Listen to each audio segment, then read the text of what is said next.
Okay, hello and welcome to today's ATAP webinar. Let's get started. My name is William Uranga. I am the Director of Talent Acquisition here at Spokeo, member of ATAP's Program Council, and your host for today's webinar. For those of you who are new to ATAP or are joining us for your first ATAP event, let me give you a little bit of background here. ATAP is the Association of Talent Acquisition Professionals and was founded in 2016. We represent the interests of talent acquisition, recruiting, staffing professionals at every level worldwide. And our mission is to cultivate a community that sparks innovation, engagement, and knowledge sharing for talent acquisition. If you've seen our webinars before, you know we are membership driven. We couldn't do this without both our individual members and corporate sponsorships that we do have. These are companies that have made ATAP part of its talent acquisition portfolio, if you will, to their company employees. In addition to that, we also have companies that sponsor us as well. As you can see, Greenhouse, Sava, Scout, Cornerstone, Eightfold, People Critics, and also we've got Smart Recruiter as well. So we thank you folks for working with us this year. And if you have not renewed, or if you need to renew or join us for the first time, we really would encourage you to do so. It's a great way to network with talent acquisition professionals through volunteering and events in our Facebook community. We also are big about expanding talent acquisition knowledge through the development of white papers and webinars. And then we also take those white papers and discussions and look to advance talent acquisition standards and advocating on talent acquisition related issues. So please visit us at atapglobal.org if you haven't done so already, and look at the opportunities both to join as well as to get involved. A few things here before we get to the focus of our webinar. This session will be recorded and we're going to be making it available to everybody who has registered for today's webinar. In addition, a PDF version of the slide deck will be sent with the recording link for those of you who registered. So please look out for that. And if you haven't seen it on your Zoom screen, we do have a place for people to pose questions with regards to the topic of the webinar. So please feel free to put those questions up. Don't wait, don't hold on to them, don't try to remember them. Just go ahead and put them down. And if we're able to answer them in session, we will. Otherwise, we certainly do leave a session of a good 10, 12 minutes at the end to field other questions that have come up throughout the session or that occur to people then and there. All right. So for today, we are talking about preparing for virtual interviews. If there's certainly something that has dynamically changed for us in talent acquisition, it has been the amount of interviews that have gone virtual. We're here today to talk about how to avoid legal landmines and privacy pitfalls to fine tune our practices there. So today I get to have a couple of people join us from Living Ginsburg firm in Chicago, Illinois, both Natalie Ramin and Walker Lawrence. Thank you two for both joining us today here, and welcome.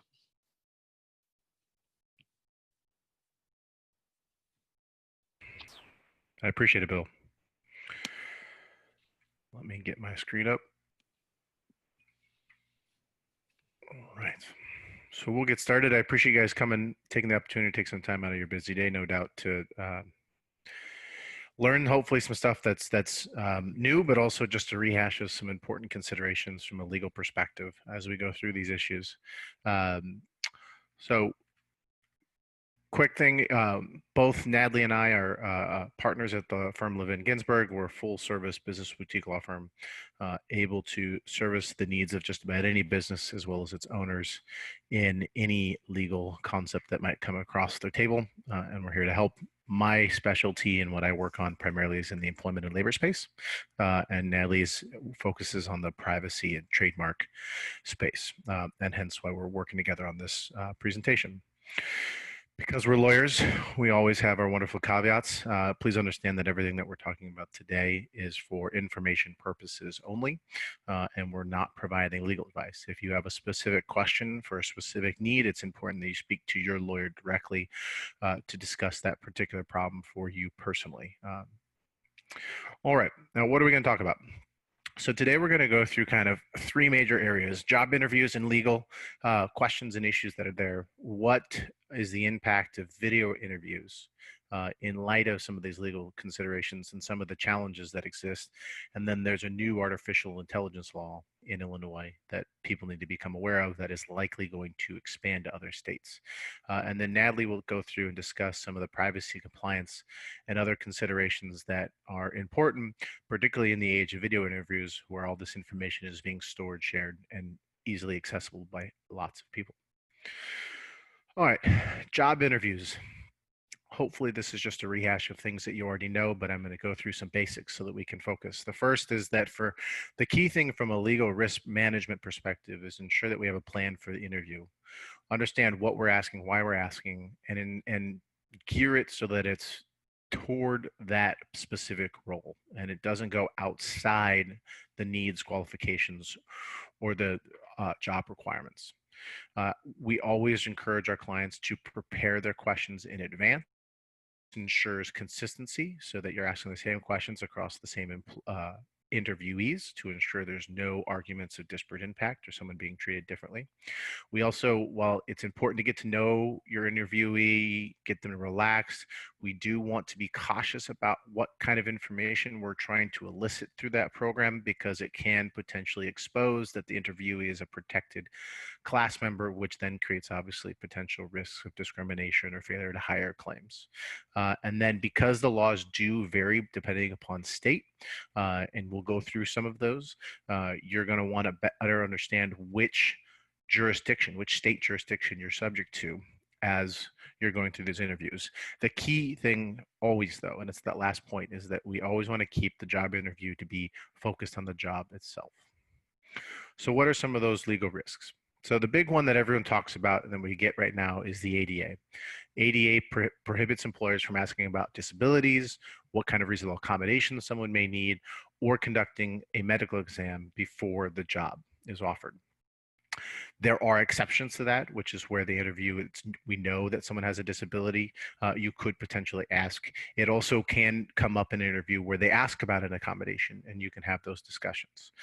If you do need to have a medical exam, there are very specific guidelines and ways you have to do it after the job has been made, offer has been made.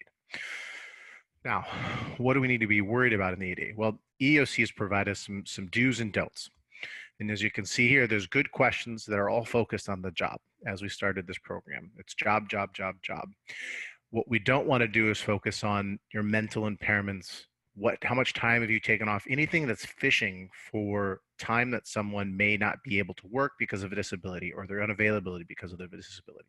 We want to avoid those questions because it can create the appearance of someone making a decision based on an applicant's or an interviewee's disability. Age is another big one that we hear about. You should not ask questions about an interview's age. However, there is an exception, and this is where you're going to see this throughout, which is a bona fide occupational qualification. I'm going to refer that to as a BFOQ. If there is a BFOQ, you can ask about a protected class.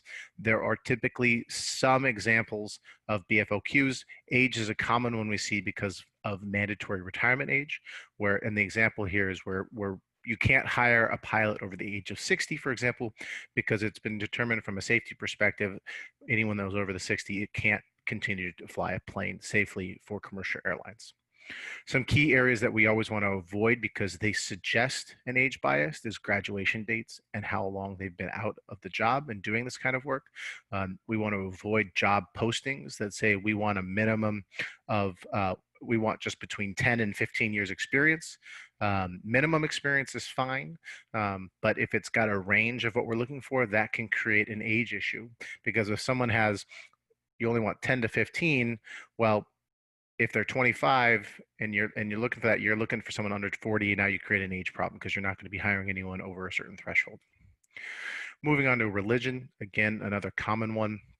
BFOQs are very common in this, and you see it when it's related to a religious organization. Example here is a rabbi obviously needs to be Jewish, and currently the U.S. Supreme Court has been expanding on the ability of businesses that are in the church to apply an exemption if that role has some sort of religious component to it, and therefore it's a BFOQ. You should anticipate in interviews that people will discuss religious accommodations on the interview. A common one is the Sabbath, those sorts of issues. So be prepared, make sure we're trained and we know how to answer those questions. We want to avoid questions again that imply potential phishing for a religious issue. So do you work on Saturdays and Sundays, or pointing out any sort of religious items that they might be wearing or have on their person during the interview. Moving on to accents and non-English speakers, again, this is a common thing that we're seeing more and more. The only relevant question is speaking English a bona fide occupational qualification? If the answer is yes, guess what? The accent doesn't matter. It only matters if whether or not they can speak English fluently. So just because they have an accent doesn't mean they don't qualify. If it's not a BFOQ to speak English, it's not relevant at all. Can't be. Key questions we want to avoid is asking where's the accent from, where you have a beautiful accent, those sorts of things. Again, create the implication that someone is fishing for a potential national origin discrimination claim. Social media. This is a hot one, and this is the one where it's really important to understand what state you're in. General rule is you can look at an interviewee's social media content that's accessible to the public. However, I strongly discourage doing too much deep dive into this. And the reasons are laid out there. One, you learn about a potential interviewee being a member of a protected class that you otherwise wouldn't have known. If you don't know about it, it's very difficult to discriminate against them. The other thing is people tend to go fishing for this information and suddenly find themselves looking in areas where they shouldn't have. And then the key other thing is there are a number of states that have laws on the books that prevent you from doing this. And it's important that you know where you are in what states. Here is a brief, non-exhaustive list of those states that have laws on the books, and each of them are different about social media and how we can use it for the interview process. The other big one that you see is the previous legal claims or polygraph tests. I get employers asking me all the time whether or not they can use polygraph tests with their employees or in job applications. The answer is generally no. There is a federal law that prohibits it. The other thing is previous lawsuits. When you Google someone, guess what happens when you Google them? They've sued their employer. It's typically the first, second, or third hit on a Google search of that person's last name. Litigation laws websites that maintain that information tend to pop up very high in Google searches. So when you do a Google search on someone and that pops up, you've now potentially created a risk where you now know they've sued their employer, and if you end up not hiring them, you could face a potential claim that you made that decision in light of the information you gained from doing a Google search. All right, salary and benefit history. This is the other big one that is really important to be thoughtful about where you are. General rule is you can ask about it. However, states, and they are expanding, are creating more and more laws that prohibit you from making any inquiry and making a decision about hiring or making a job offer to someone based on their previous salary or benefit history. This is a very localized issue rather than state driven. There are states that have them, but more and more we're finding that it's municipalities that are passing the law. General issues on these laws that are on the books is that you can't rely on their previous history. You can't ask about it. Previous employers are precluded from sharing it. And you also can't prevent employees internally from discussing what they make.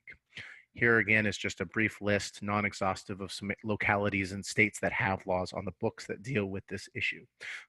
Again, you can see why it's really important to understand where you are and what jurisdiction you're subject to when you're conducting the interview, so you know exactly what you can and cannot ask. Arrest and conviction records, again, another hot topic. There are states that say you can't rely on arrest records at all.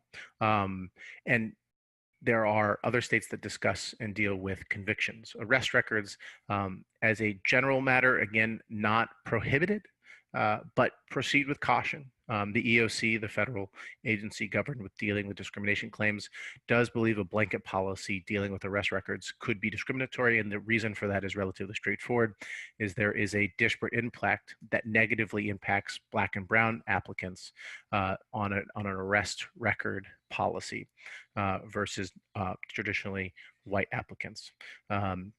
On the conviction, again, EOC, again, there is a disparate impact argument where a greater number of Black and Brown interviewees are going to be subject to having convictions, and therefore you might create a policy if it's blanket where you're disproportionately not hiring them because of that policy.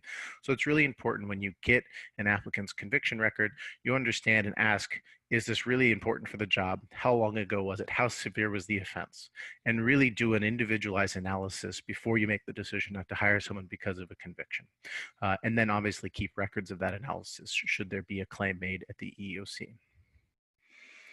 Now, background checks, another highly state-specific, municipality-specific question, and credit checks. You can do them as a general rule.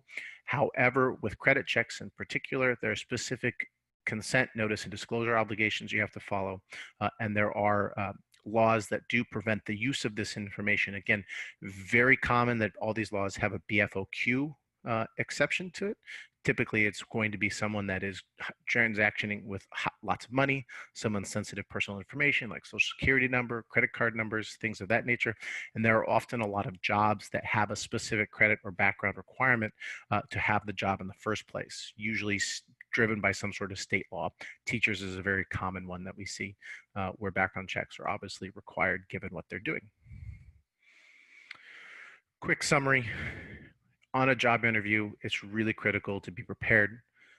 Focus on the qualifications and skills of that job so that we're just focused on that. Avoid questions that are personal, that might lead to eliciting, someone's protected class. If you're going to do some additional off the books research, just be thoughtful about how you do it and make sure you're not crossing any lines. And then again, it's really important you understand where you're doing the job interview and what jurisdictions you may be subject to when conducting that interview. And this is particularly complicated now in the virtual world. And we're going to talk a little bit about that. Lawrence, this is William. Can I pose a couple questions that I've had come in? Yes, and Walker, Okay. if you don't mind. Sorry, Walker, right. What if a candidate brings up something outside the job scope? What if it's the candidate that's bringing up, not the recruiter fishing, but the candidate brings it up? Right. Yeah, you have to deal with that. You obviously can't ignore it. That's obviously the candidate bringing it out. What I would generally recommend is that the recruiter deflect the question or the comment eliciting that kind of information, and again just steer the interview back to skills and qualifications. Obviously that's going to happen, and you just have to, that's where training comes in, so you can respond to it. You don't want to deflect, like not ignore it, but you want to deflect it and move back to the job interview and focus on the skills and qualifications. Good. And you made I thought, a clear statement earlier about it's fine to put minimum experience requirements in the sense of years or months or something like that, but not advisable to put maximum, which is, bookmarking or I guess bookending the other side. Correct. So the issue with age discrimination is you can't really discriminate against people under 40. There's no law that protects that. It's only over 40. And if you put a cap of, we only want people with only 15 years or less, you've now put a cap that if you're 60 and you have 25 years, you can't apply for that job. All right, great. And one more question, Walker. Why do you think, or what's the observation around why municipalities have been driving the issue around not asking about people's salary history or present salary versus it being state driven? Any observation, or is it just going that way? It's just taking longer or a different route? So it all deals with gender discrimination, and the pay disparity between men and women is the logic behind these laws, is that if you take that portion of the analysis when making an applicant's a decision to hire someone, it tends to result in less pay disparity between women and men. And so you're seeing state level, you're seeing it because those states are fairly forward thinking in that analysis, Illinois, but you don't see it grabbing on yet on a statewide basis. It's just too much of a controversial issue. And so what happens is those laws then start to be local. So that's why San Francisco, Los Angeles, et cetera, are driving that, because there are still some arguments. It's not well settled that in fact this helps prevent the pay disparity. But when states won't do it, municipalities do. And that's why you're seeing this change. Great. Thanks, Walker. All right, now taking this kind of background that we've achieved through some what questions and what to avoid, we then want to move that into where we are right now with video interviews.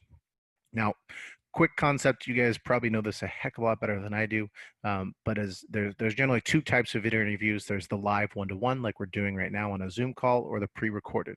Pre-recorded is probably the most common that we're seeing, and these are the ones that create the most risks and issues, which is where there are a set of prepared questions that the interviewee then answers, usually on their own time in an application, and then those answers are shared between whoever's involved in the interview process.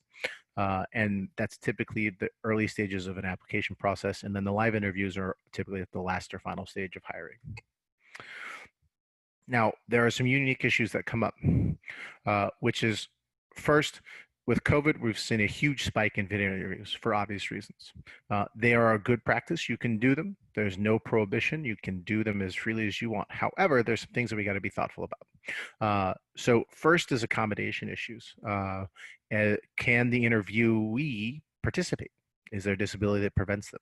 Are they in a disadvantaged area that doesn't have access to high-speed internet? Do they not have a computer?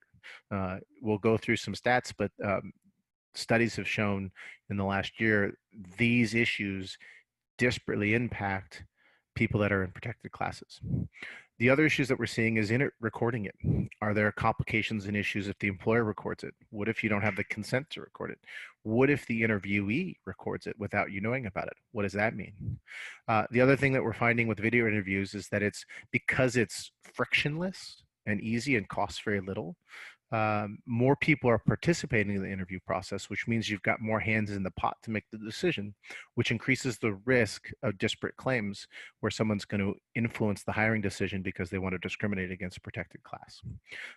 And then because of the nature of video interviews, you're literally in their home most often. You get unique access to who they are and, again, learn more about their protected class.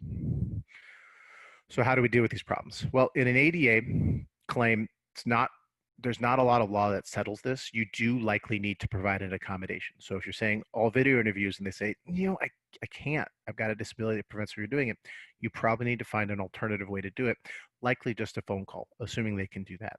And then the other issue is exactly here that I was alluding to before.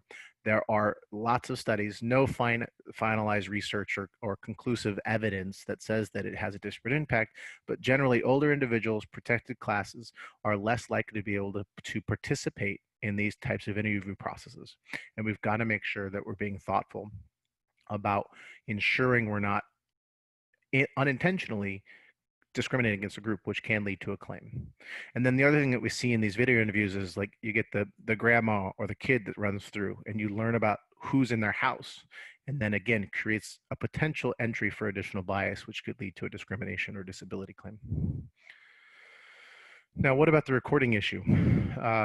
Because interviews are getting recorded, more people get to see it. Because more people get to see it, you create additional risk. The other thing about recorded video is that it can be manipulated. You guys have probably seen the various memes of people increasing their ability to Photoshop and create videos that are incredibly convincing that they're real. The other question is, can you record it without the other side's consent? Are you part of a state or jurisdiction that requires both consent, or does it just require one person? The other thing that we are seeing, and this happens a lot in the employment space where someone thinks they're being discriminated against, they will start to record the interview. And now you've got a problem of, is that illegal, which it might be, particularly if it's a two-party consent state. But also now they've got quote unquote evidence where they're showing the interview that may show that the person asking the questions was in fact asking questions they shouldn't have. So you've got to be very, very thoughtful about what the questions you're asking and making sure that you stick to your script. Because when you go off your script, that's when you create additional risks that we want to avoid. More interviewers means we've got more problems. And if you've got more interviewers, we need to make sure we're implementing appropriate training for those people that are going to participate in that problem. Because where the highest risk for these claims exists is in middle management and their failure to be trained. They don't understand what they can and cannot do, or sometimes they do understand what they can and cannot do, but they don't care.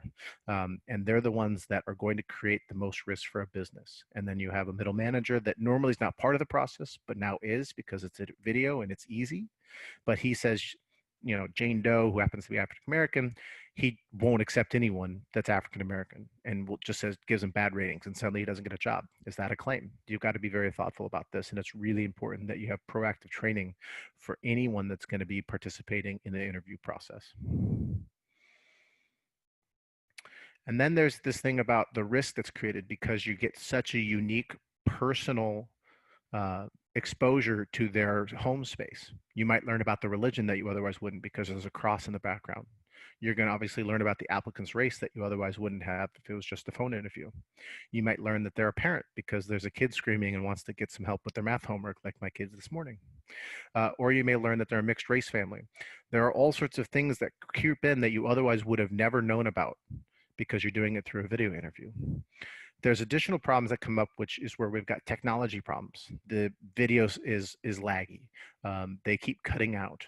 The quality of the video is poor, and that may lead the interviewer to make some conclusions about this person that aren't related to their qualifications for the job, but because they don't have good internet. Well, is that because maybe they're Black and brown, they don't have access to it? Does it create a disparate impact issue? So we've got to be very thoughtful about it. And then as Natalie will start to do some discussions about video interviews that are being recorded, particularly analyzed, may be subject to certain biometric data laws that are creeping up and starting to become more common.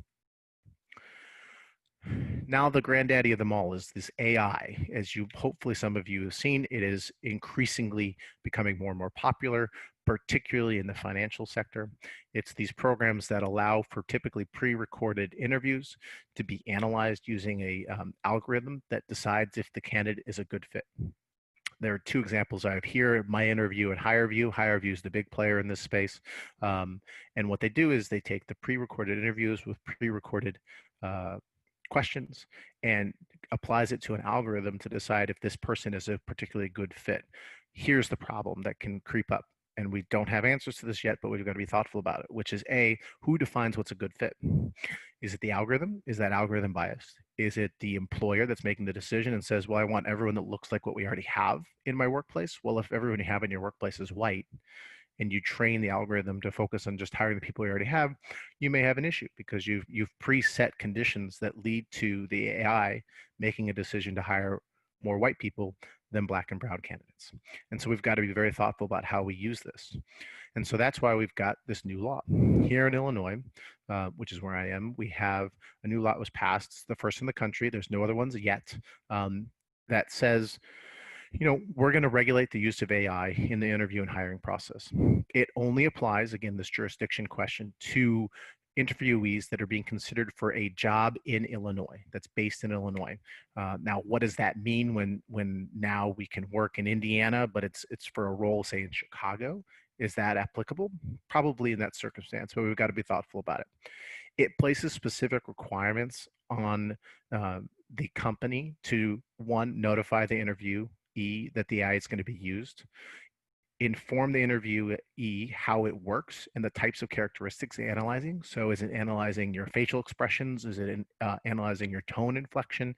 Is it analyzing the quality of your questions and the responsiveness to the answer and how you're doing at the interview?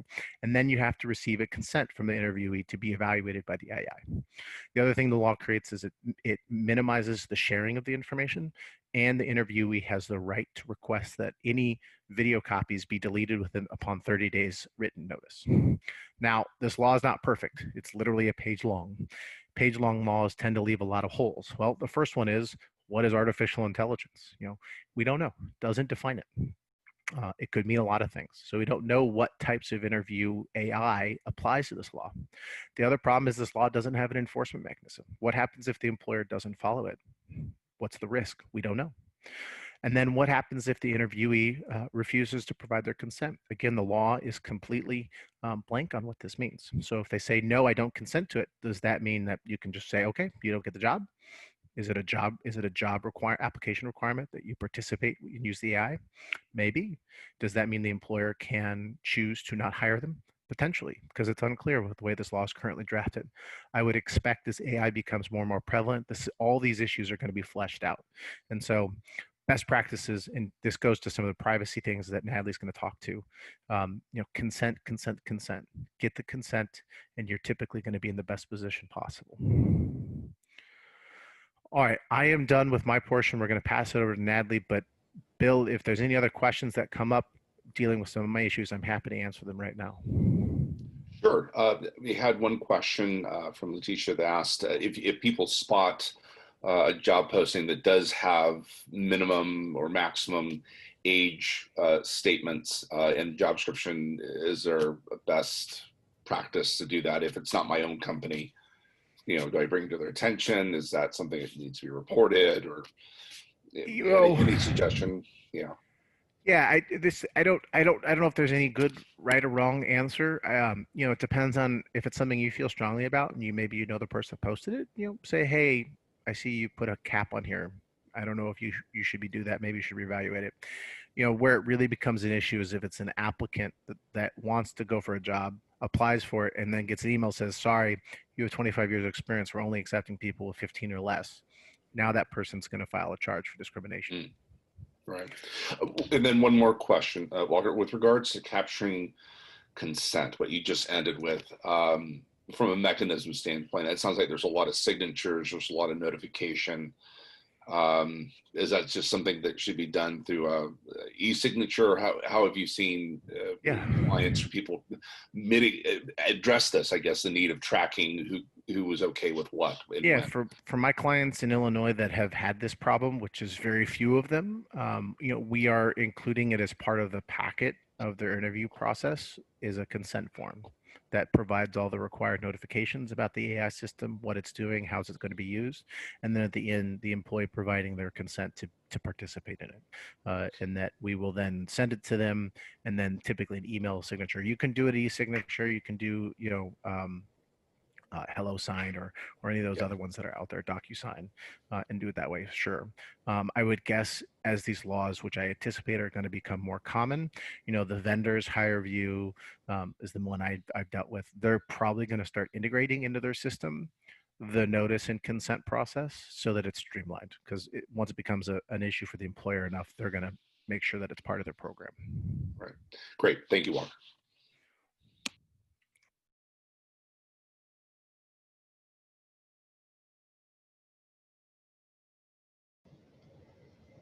Thanks, Walker. See if I can share my screen here.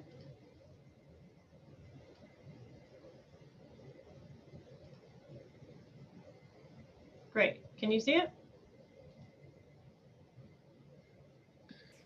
It's showing. Just go ahead and go into presentation mode. Yeah. Okay, great.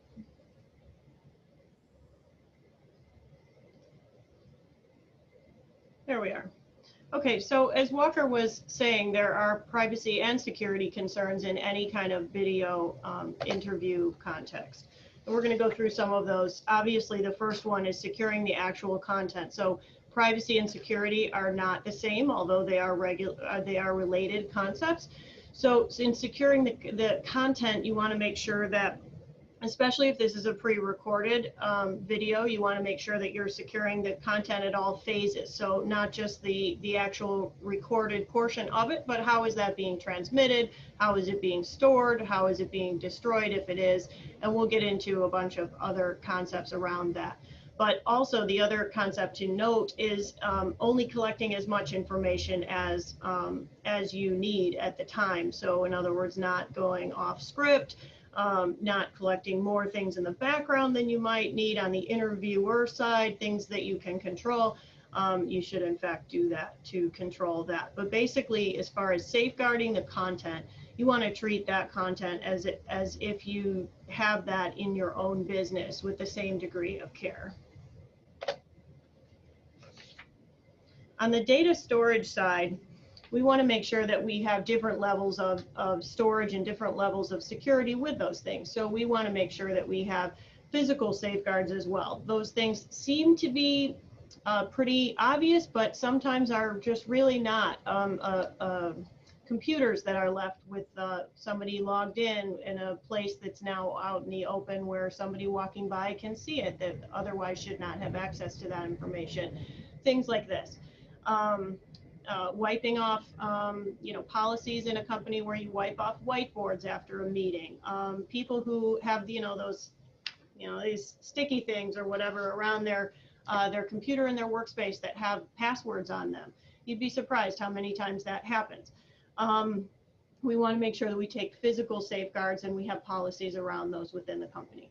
Electronic safeguards as well speaks for itself. We all understand that we can encrypt certain data, we can have dual authentication and other things that, that protect that data, as well as backups and preparing for or being in a position to recover should there be any kind of a breach or a data incident. Especially with unforeseen events, as we've now all experienced, the global pandemic, but also more other things that are, floods, fires, all of these natural disasters that certain parts of the world often have to go through, and how are those businesses keeping up to date with their policies and their procedures in terms of what do they do if one of these unforeseen events should occur. We often talk about the preparedness and a disaster recovery plan and things like that, but what about also the prevention of this? We need to make sure that our security policies are addressing both the prevention as well as then really preparing for maybe not if, but when this type of thing could occur. And then, of course, reviewing and updating your policies regularly, we would recommend every year, if not more frequently. So with video access, as Walker was discussing, there comes a whole host of other considerations.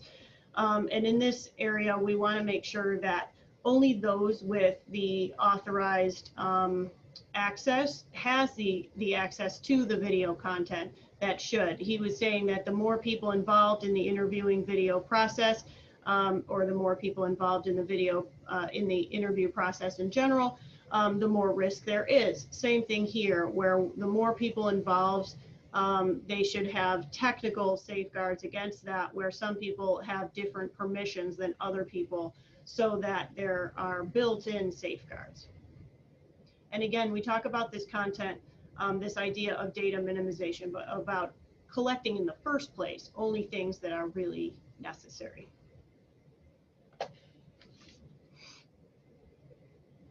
So with video interviews, we talk about policies and procedures that should be in place.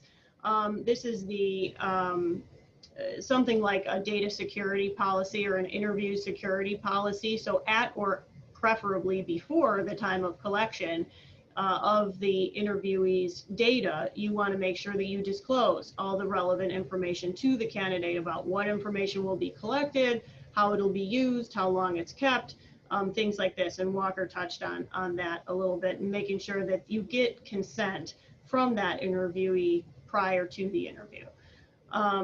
And you can include that in their packet. This can be a digital signature, a rail signature, doesn't really matter. It's just important that there's notice as far as what information will be collected about them, and then how that information is going to be treated, and then if it's going to be destroyed or when it will be kept. You want to provide security measures within that, and designated people that are committed to securing the content and the treatment of that content that is in fact collected. So as we all go into work from home situations, and that's increased dramatically obviously this year, we want to talk a little bit about privacy regulation, because as we discussed, there's security measures, but there's also privacy regulation, and that's increased tenfold in the last several years, and we'll get into some of that. So as we discuss privacy in general, there are certain overarching themes that are rampant throughout all the relevant privacy regulation in all the different jurisdictions, basically, and we call those fair information privacy practices in the industry, and these are some of those things. So I'll go through them really quickly. So notice is that before collecting anyone's personal information, notice has to be given, so that all employee privacy notices should be reviewed to make sure that the data collection and the usage practices are aligned with the current practices in the company. So then there's choice and consent, making sure consent to access the personal information is freely given by the employee and that there's no sort of coercion or situation that would infer that the consent was not freely given. This is sometimes tricky with many employees working from home because employers may have more access to the personal information than they did before, or different types of personal information, as Walker touched on. The employer issued hardware is sometimes a best practice, but not always possible because you have people at home working on their own individual devices and hardware, and that's sometimes more difficult to control. The idea of data minimization is one that I've touched on and one that is a common theme throughout many of these privacy regulations, really worldwide. And that is just that you should limit the personal information to that which is relevant and necessary to accomplish the specific purpose for which that information was collected. Only retaining it as long as you need it, and for the purpose that it was collected, and then destroying it or deleting it when you no longer need it. And then security safeguards, where reasonable security measures need to be in place to combat breach, incidents, destruction, modification, unauthorized access. We talked about some of the physical ways to do that and some of the electronic ways to do that.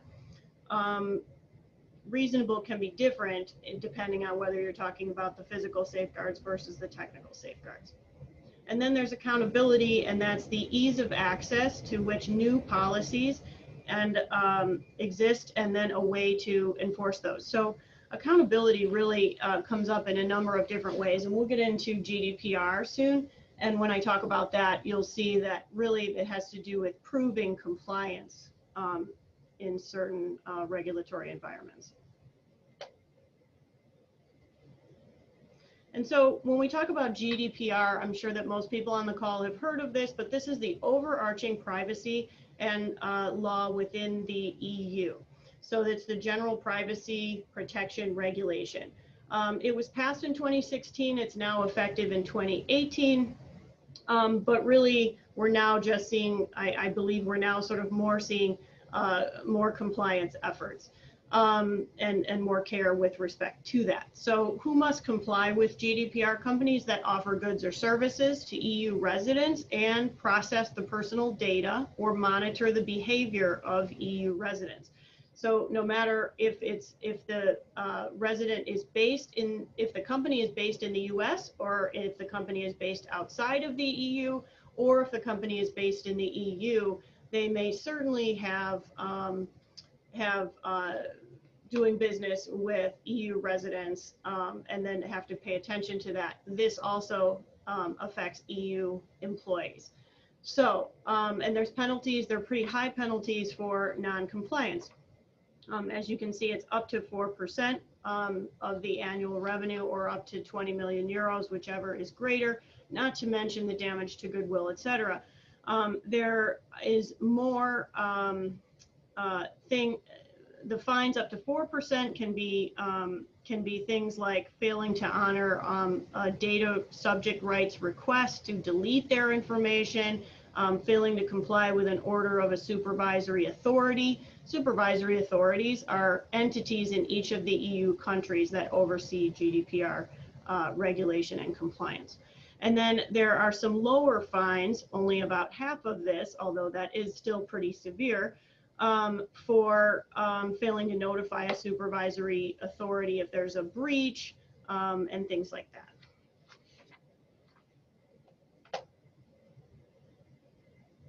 GDPR talks in very specific terms, different ones than we use typically in the US. They talk about data subjects, and for our purposes, data subjects includes candidates or applicants. So they can provide personal information to a company during the course of interviewing for a job. And the data controllers are typically who we would refer to as the employers or recruiters in this context. And data processors could be a separate company who is not an in-house recruiting person, but who's with an agency. That could be somebody that is more of a data processor, and they have specific requirements under GDPR as well when it comes to handling personal information. So how GDPR affects recruiters. This is certainly an interesting point, because from the first collection point of the collected data, most likely they are relying on legitimate interest to process that candidate's data.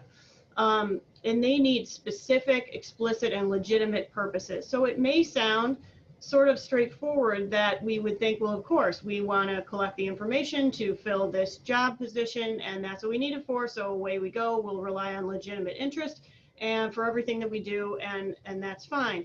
However, it's really not. In fact, legitimate interest is not a get out of jail free card, and many companies do treat it that way, and you can get in trouble and be in violation of GDPR, and we'll see why in a moment.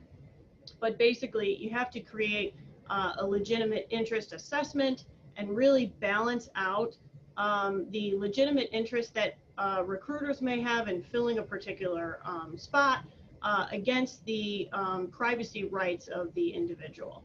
And certainly we help clients do that balancing test, as well as it states here that you can, you need to do something with that data that you have collected within 30 days. So you really, if you're collecting data on legitimate interest, you really need to be processing that right away, or doing something with that. You can't just be how do I say, filling up your database for future use. And then if you're going to be processing sensitive data is much more data that requires data surrounding things like disability, religious, political, genetic, biometric information that we talked about before, which can be facial scans and things like that, fingerprints. If you're processing this type of sensitive data, then you need consent to collect and process that. And that is consent prior to collection.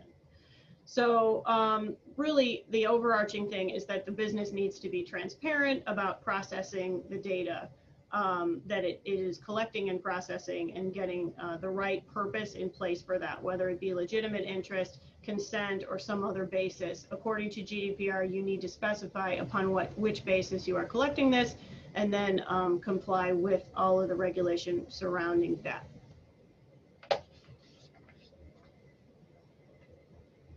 So here are some things that that employers can do when they are looking at GDPR, and this is sort of a general map where they map what data do they actually have, identifying where candidate personal information really comes from.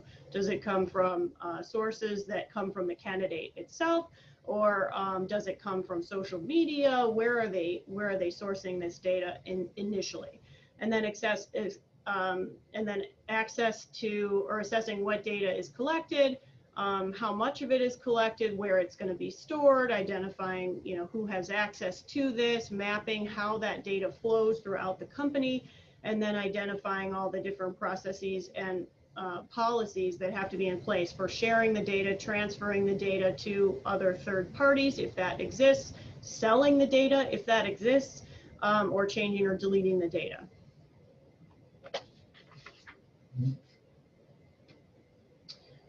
So GDPR, unlike some of the other regulations, although they all talk about certainly having a privacy notice, or sometimes we call it a privacy policy, but the privacy notice for recruiting really needs to lay out what is on the screen here.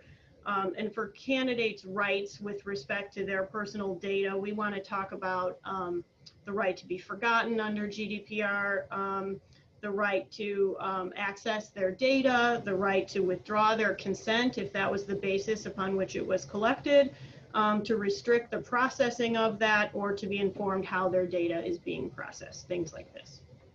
Let's see how we're doing on time here, okay. And there are special rules regarding the sourcing of candidate data. I know that this will affect some of the people on the call here. You must have a legitimate interest to source candidates. Just getting their consent is not initially going to be enough upon collecting that data from candidates that or potential candidates that don't even know that you're collecting that data from them. So you have to actually intend to contact those candidates. You have to plan to contact them soon.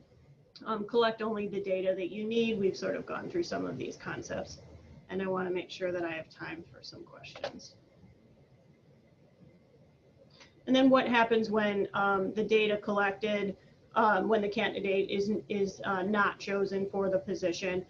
You want to make sure that you have policies and procedures around this, saying what you're going to do with their data now that they have not been placed in that position. Are you going to be keeping it for future positions? If so, you need consent. If you maybe if you're going to be looking for them for a particular position, maybe that's under contract, but you need some means of why you're going to be keeping their data if you are in fact going to be retaining their data. And then this is just transparency in practice as to how does this really look. Minimization, taking only what you need, getting rid of data after that, and then of course transparency in how you're communicating what personal data is collected and how it's handled. Oftentimes we collect somebody's resume or a candidate's CV in person, and that can be fine. But we want to make sure that we have all the other GDPR controls in place, like a privacy notice that complies, forms that the candidate signs in the package that they receive, and then a link back in certain circumstances to the privacy notice on the website. And then also we want to make sure that obviously there are more than one company involved, there are more than one business involved. The one that's really on the hook for GDPR compliance is the controller. They are really responsible for not only their compliance with GDPR, but also for choosing the right vendors and the right processors, and making sure that their vendors and processors are also compliant.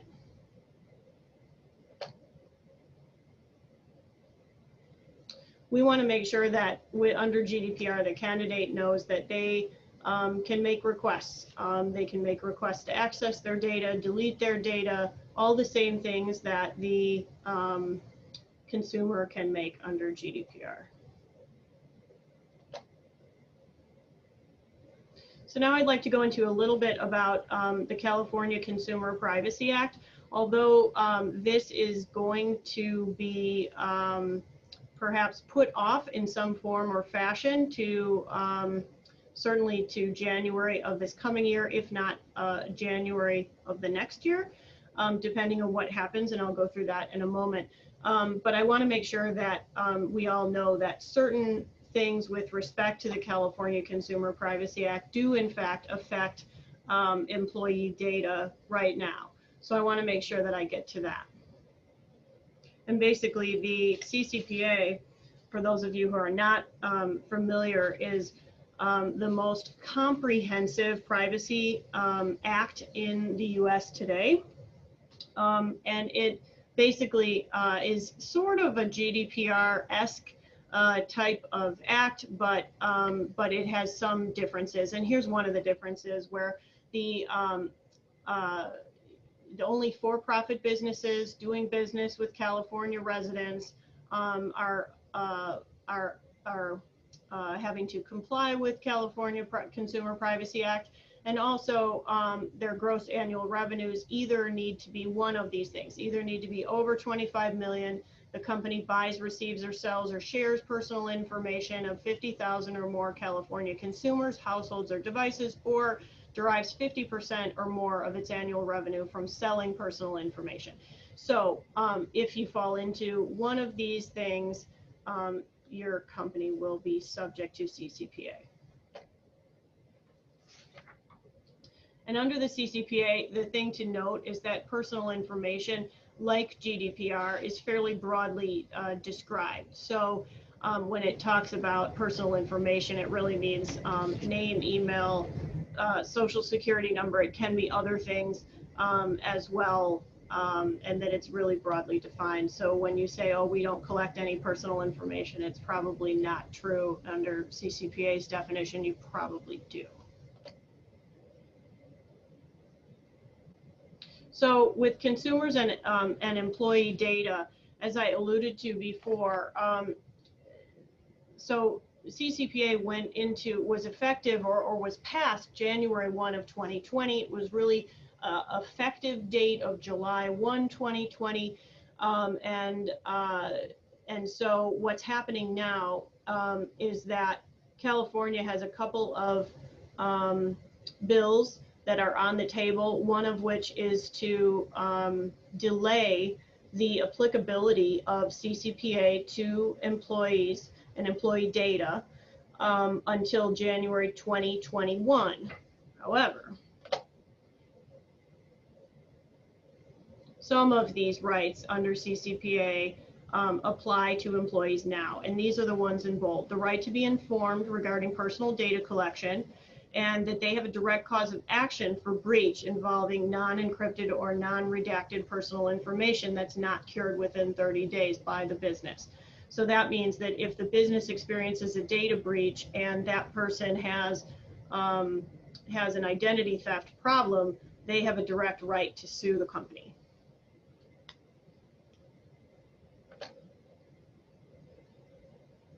There are pretty stiff penalties for violation of CCPA.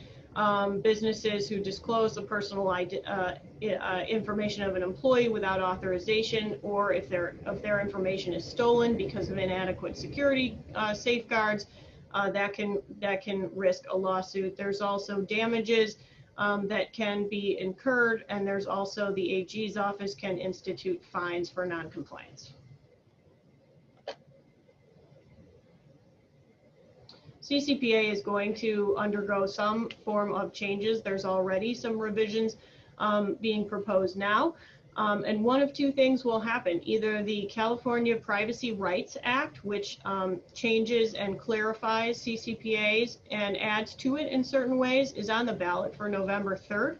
So it will significantly expand this and thus expand the consumer's rights regarding protection of their personal information. Or if that does not pass, then the CCPA provisions that are scheduled to sunset January 1, 2021 will actually be extended until 2022, providing employers and recruiters a bit more breathing room. But I would suggest that this is no reason to relax or rest on your laurels in terms of looking at how the business's practices, policies, and procedures are in place to comply with CCPA if it in fact does business with California or employs California employees.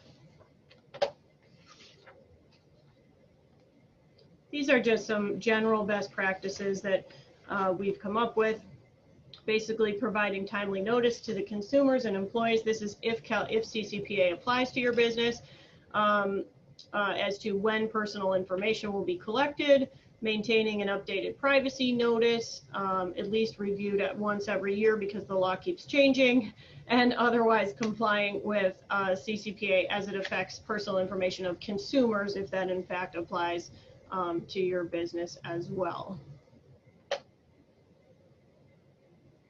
And that is it. We recommend that all companies be proactive and prepared for all regulations, and if you don't know what regulations, that you consult with your attorney and figure out what regulations apply. Thank you for having us today. Yeah, thank you, Natalie. I do have a couple of questions here. Let me actually switch screens here with you. So we'll kind of move into some questions that we have.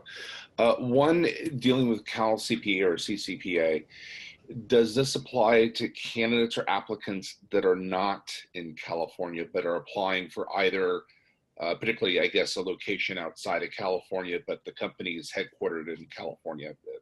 Help me understand kind of where the line Yes, is. so if I understand, yes, so if I understand the question, the company is located in California, is based in California, and their employees are elsewhere? Correct. Yes, I believe it does, because any companies that are headquartered in California, presuming that they also have California employees, yes. Right. Okay, great. And then it certainly sounds like we should get to know if we don't have the answers to a lot of these questions or areas to check. It sounds like we should really get buddy with our head of legal in our own company and/or our CIO. Is that a fair place to start if we're not sure about some of these answers or practices in our own company? That's right, Bill. If the company has an in-house lawyer, that's fine. Otherwise, they can have outside counsel. That's fine as well, or their internal privacy person, whoever that might be. And if there isn't one, perhaps there should be one. Okay, fair enough. Great. Well, thank you again, Walker and Natalie, for making time to be with us today. We covered a lot of ground. We will include, as mentioned before, for everybody that's registered, both a recorded copy of this session via URL, as well as a PDF version of the slide deck that was shared today with everybody, so you can reference it, including also the contact information for both Natalie Ream and Walker Lawrence. As mentioned earlier, we have these webinars every month, sometimes several times a month. Our next one is going to be September 29th, entitled The Human Capital Metrics Financial Reporting Mandate for 2021. The question mark is, are you ready for that? We'll be covering that then, so please feel free to go to atapglobal.org, click on the Learning tab in the upper right-hand corner of the page, and select webinars so you can register for that. That will start at 11:30 a.m. Central Standard Time, as our webinars typically do. Also, while you're there, if you need to renew or join us for the first time, please do so with the ATAP membership. We'd love for you to get involved and join with us here in this community. Also, please note in your email, for those of you registered and getting a copy of this webinar, you'll be asked for feedback. We'd love feedback. That certainly goes a long way in helping us plan and craft these webinars for you, our community. In the meantime, thank you for joining us today, and have a great week.